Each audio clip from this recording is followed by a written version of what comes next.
Hello, welcome to Microfiche Microphone. I'm Micah, and on this channel we look at microfiche, or old newspaper articles from the past, and look at them with our modern eyes and see what we can learn from them.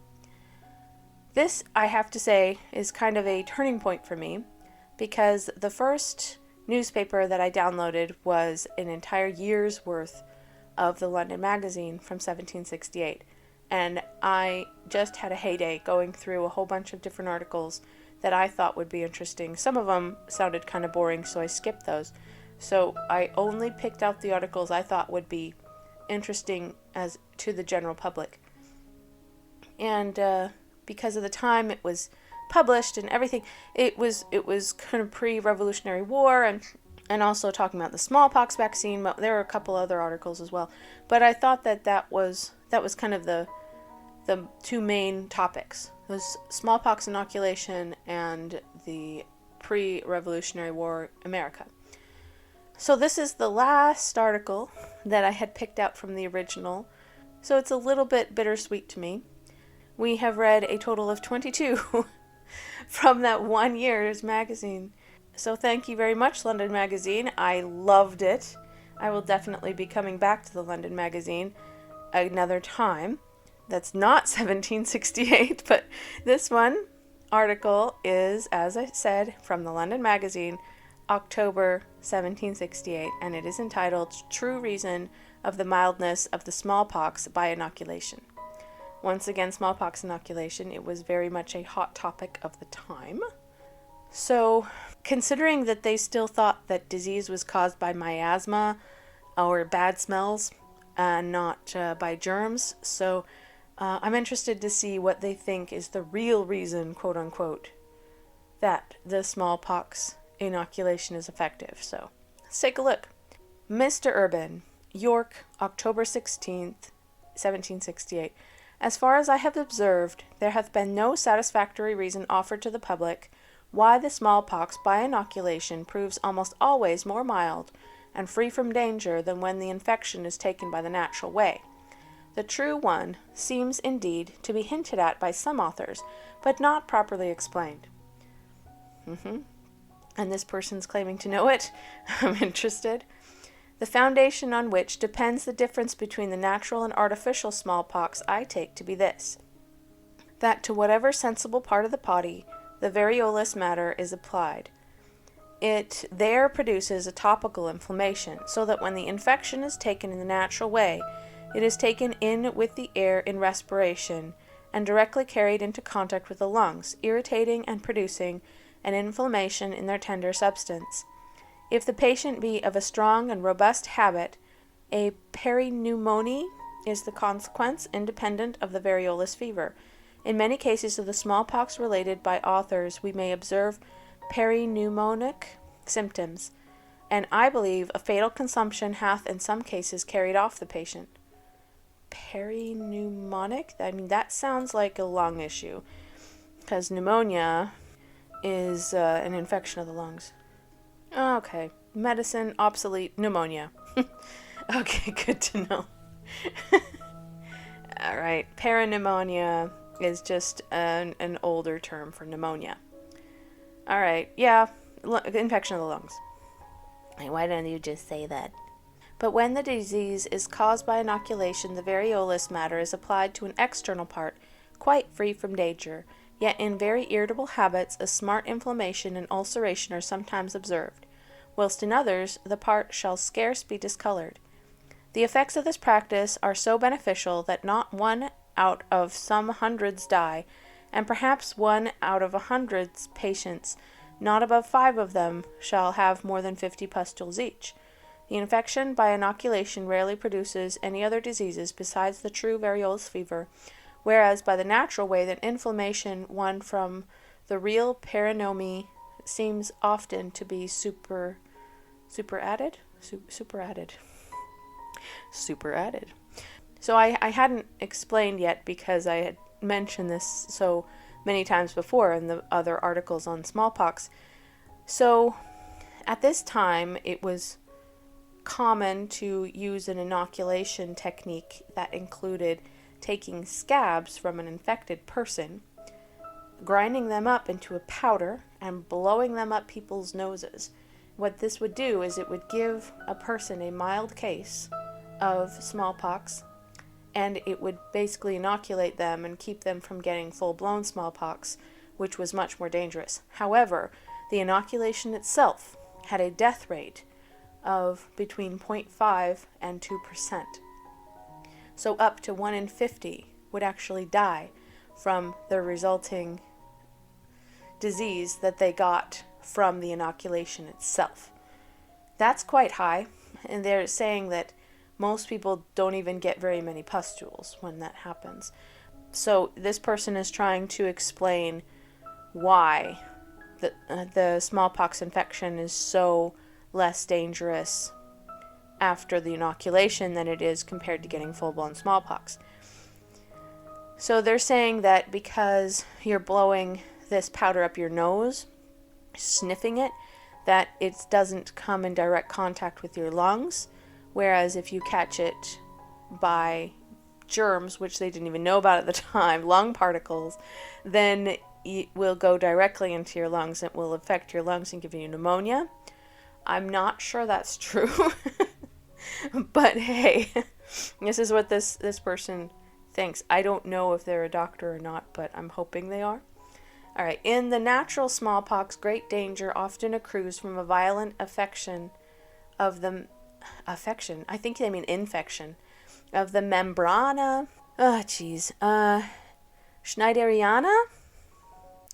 That's the best I can do. Or membrane investing the nostrils, mouth, and sauces, and all the parts down to the lungs and stomach. The inflammation and number of pustules affecting this part are sometimes so great as to stop up the passage in the nostrils and throat if great care be not taken, rendering respiration and digestion, it doesn't say digestion, deglutition extremely difficult, sometimes impossible.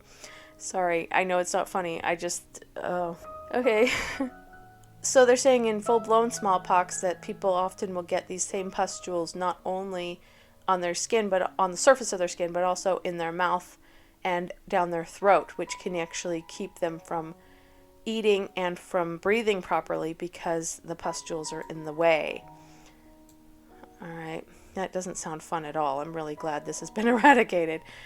Okay, it has even ended in a fatal mortification of these parts, and I saw in one case very lately, and another is related by Hoffmann. Hence appears the absurdity of the Chinese manner of inoculating, but these symptoms seldom happen from the common method of inoculation.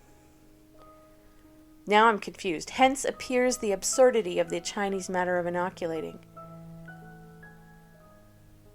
What do they mean by that? Because the Chinese came up with this.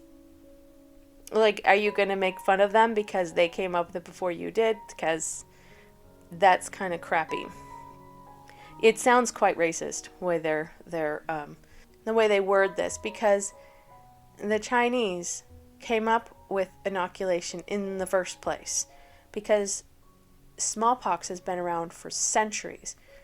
At this point, it had been around for something like 1,500 years, possibly even longer than that. They found some signs in it in some of the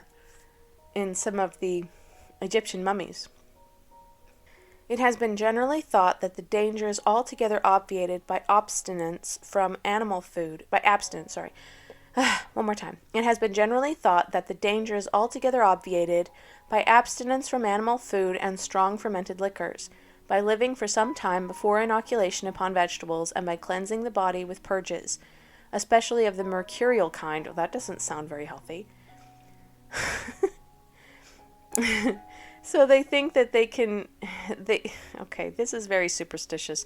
They think that in order to avoid death from the inoculation, that they should not eat any meat or any, alcohol for a few weeks before they get the inoculation, eating only vegetables and going on some sort of cleanse.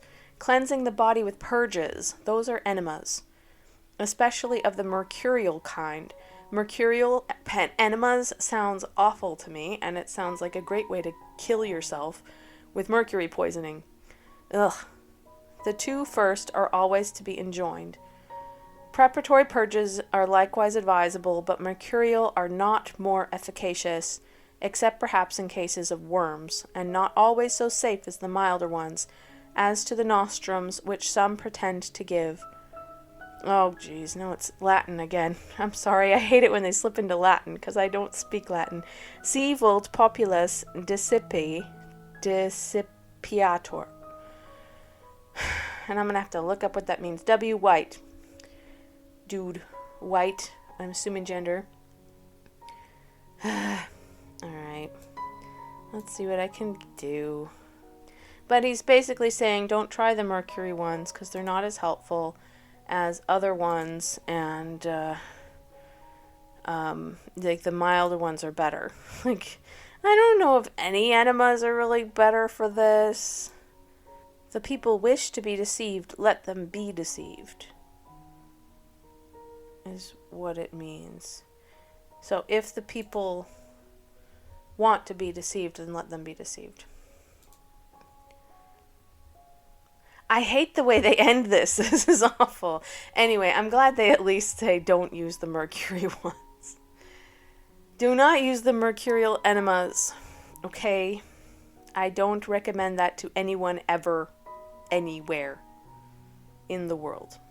However, I don't feel like that what this person had to say was terribly scientific.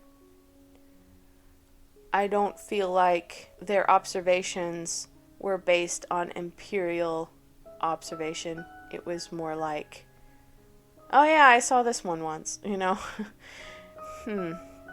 It just seems very colloquial, like anecdotal evidence.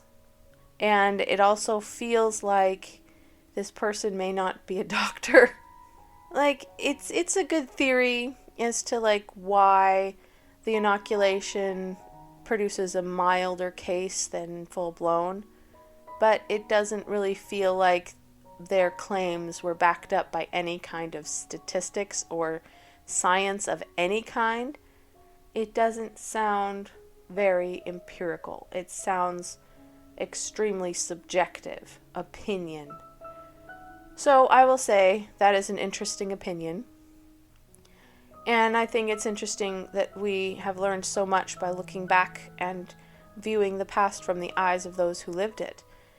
In this case, didn't learn so much, but at the same time, I am still very, very grateful that smallpox has been completely eradicated since the 1980s. And I am very grateful that it's not a plague that I need to worry about today. And I prefer my own pandemic to the ones they had back then, which were much more deadly. Think of like the Black Plague pandemic or the smallpox pandemic or any of the outbreaks that they had. They were all much more deadly than the one we're going through right now. So thank you, history, for eradicating so many diseases that I don't have to worry about them anymore, including smallpox.